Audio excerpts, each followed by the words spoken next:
Bonjour, bonjour les amis. J'espère que vous allez bien ce matin et que vous avez bonne forme comme moi. En tout cas, je suis ravie de vous revoir encore aujourd'hui. Et aujourd'hui, voilà, je veux vous partager un thème vraiment qui est, qui est chaleureux, qui est doux, qui est passionnant. Oui, au fait, ça découle de cette question que certains se posent souvent et surtout quand on vient de nouveau dans la foi chrétienne, on se demande, est-ce que Dieu est réellement notre Père? Voilà. Est-ce que Dieu est réellement mon Père? Surtout quand tu viens d'un milieu où Dieu, tu le trouves lointain, tu as un contexte religieux assez différent. Et quand tu viens dans la foi chrétienne, on te dit que Dieu est ton Père. Et là, ça te fait trembler des doigts. Tu te dis, Dieu, le Dieu qui est en haut là, c'est mon Père. C'est incroyable. Mais pourtant, c'est vrai. Si réellement tu as fait ce pas de foi avec le Seigneur, si tu as cru en lui, c'est-à-dire si tu as donné ta vie à Jésus, il y a un verset que j'aimerais te partager. C'est dans Romains 8, verset 15. Je vais le lire avec la version parole vivante. Ça dit, en effet, vous avez reçu, vous n'avez pas reçu, excusez-moi, un esprit servile. D'accord? L'esprit qui vous a été donné ne vous transforme pas en esclave. Il ne vous ramène pas sous la férule de la crainte. Il vous introduit de plein droit dans la famille de Dieu. Il a fait de vous les fils adoptifs de Dieu, ce qui nous permet de l'appeler Père, mon cher Père. Waouh! Ce verset est fabuleux. Je ne sais pas si vous voyez ça comme moi, mais franchement, c'est rassurant et ça te booste vraiment dans une certaine relation, communion avec Dieu. Oui, au fait, ce verset nous dit que on n'a pas reçu un esprit voilà, qui nous rend esclaves. On n'est pas comme à l'époque dans l'Ancien Testament où vraiment à cette époque, il y avait pas cet esprit d'adoption parce que justement la nouvelle alliance n'était pas encore arrivée. Je vais vous expliquer ça un peu plus tard. Et vraiment, Dieu était très loin. Les gens, même pour s'approcher de Dieu, devaient passer par les prêtres, devaient passer par les sacrificateurs, prêtres sacrificateurs, c'est un peu tout ça, par les prophètes et tout.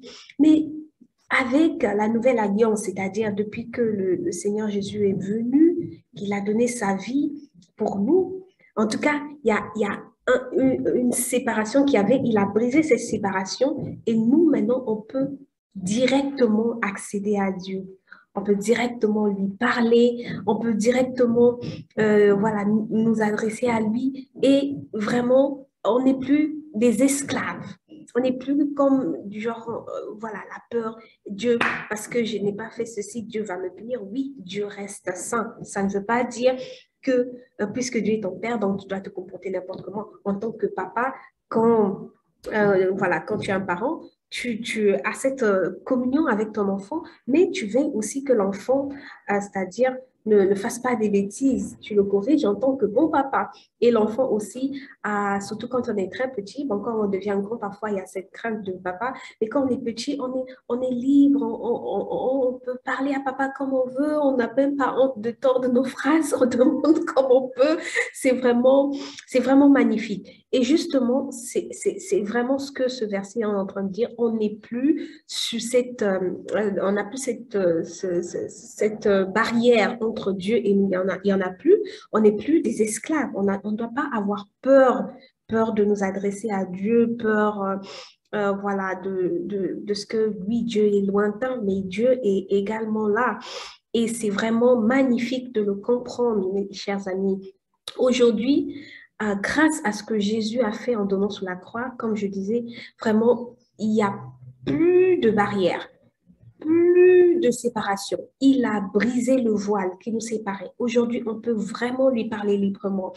On peut vraiment lui parler librement. On n'est pas comme, vous voyez, un peu quand on voit dans la Bible, euh, voilà, on voit des histoires de certains qui, avec leur Dieu, comme les Athéniens et tout ça, ils étaient très religieux, ils font beaucoup de choses, beaucoup de règles, c'est-à-dire ils appliquent la religion tout simplement. Ils font des règles parce qu'ils se disent, s'ils ils font ça, Dieu va leur donner ça, ou ils auront ceci, ils auront tel bienfait. En fait, c'est un peu du mécanisme, quoi. Il n'y a pas de l'amour derrière.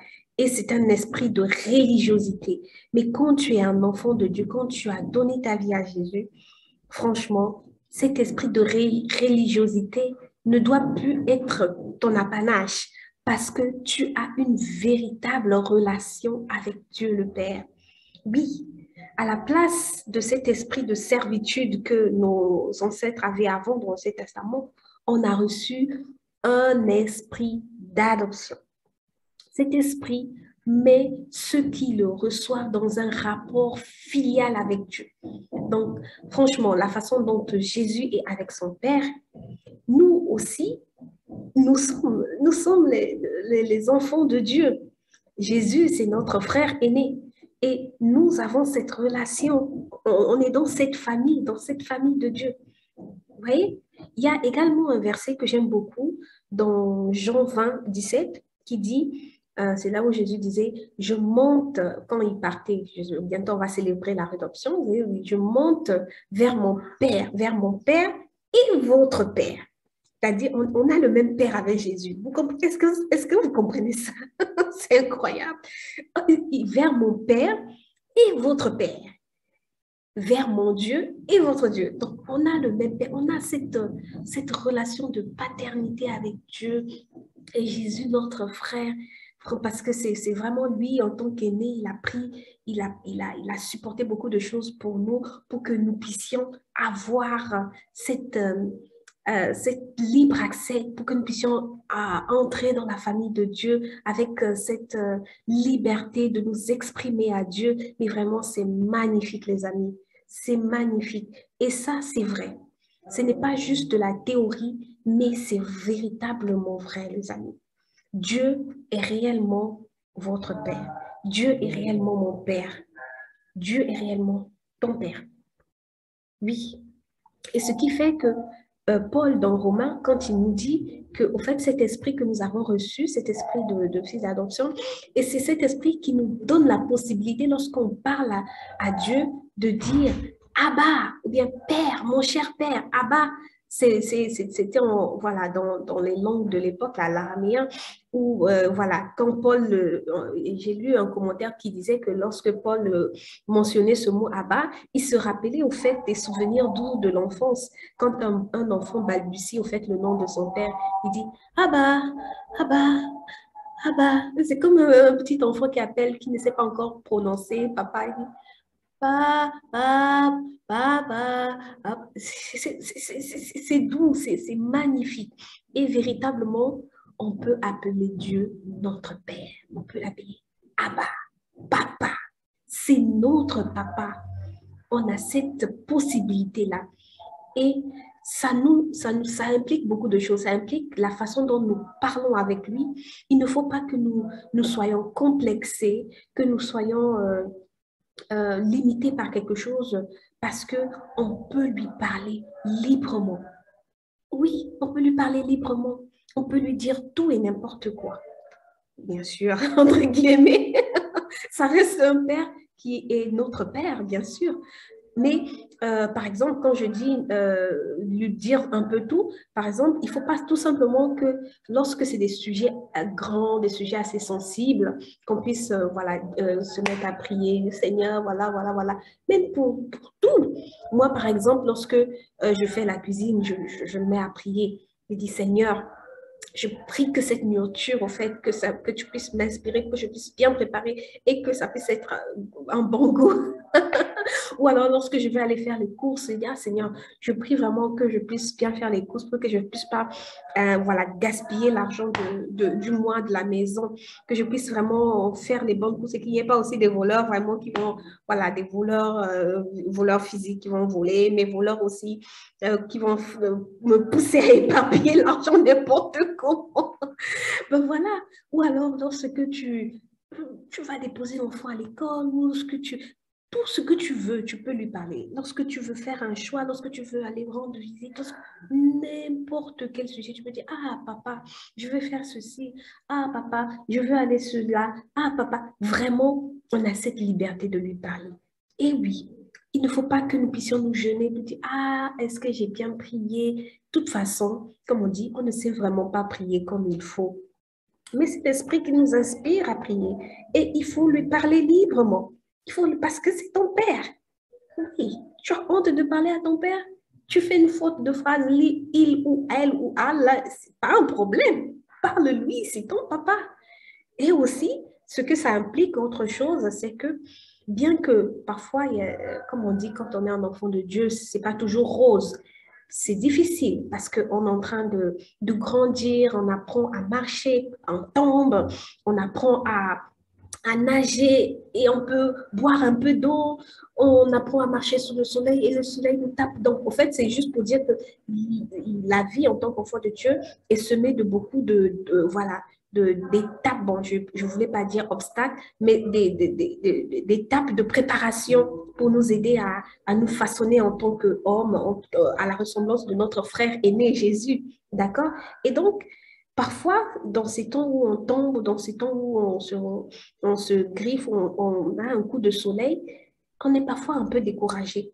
Mais il faut qu'on puisse être rassuré que on a un père et que notre père, il ne nous laissera pas tomber. Il prend soin de nous. Nous sommes ses enfants. Nous sommes ses enfants. Et lorsque nous tombons, il va nous relever. Lorsque on se fait un coup de soleil ou quelque chose qui est dur, même si c'est peut-être dur maintenant, mais on sait que papa est là. Papa est là. Est-ce que tu sais que ton papa est avec toi? Alors, sois rassuré. Sois rassuré, mon ami. Voilà, c'est un peu ça que je voulais partager avec vous ce matin. Soyez rassurés, Dieu est réellement votre Père. Dieu est mon Père et j'aime lui parler. Seigneur, je te dis merci pour ta parole parce que tu me rappelles encore ce matin que tu es mon Père. C'est un plaisir vraiment de te parler. C'est un plaisir de pouvoir savoir que je peux m'exprimer librement à toi et partager cette joie d'être ton enfant avec mes amis qui m'écoutent. Merci, merci, parce que c'est grâce à toi, Jésus, mon Yaya, qui a fait cette possibilité pour que je puisse avoir cette relation dans cette famille qui est ma famille, la famille de Dieu. Oui, je fais partie de la famille de Dieu. Et merci Seigneur pour ce privilège. Donne-moi de ne pas l'oublier tous les jours, même quand c'est difficile, même quand je veux apprendre à marcher ou apprendre à nager et ça me paraît dur. Même quand j'ai des amis qui ne sont pas contents de moi et qui veulent me faire tomber, je sais que papa, tu es là et tu veilles sur mes pas comme un bon papa pour que je ne puisse pas tomber à jamais, mais pourtant me relever. Merci papa. Au nom puissant de Jésus. Amen. Bye les amis, que Dieu vous bénisse.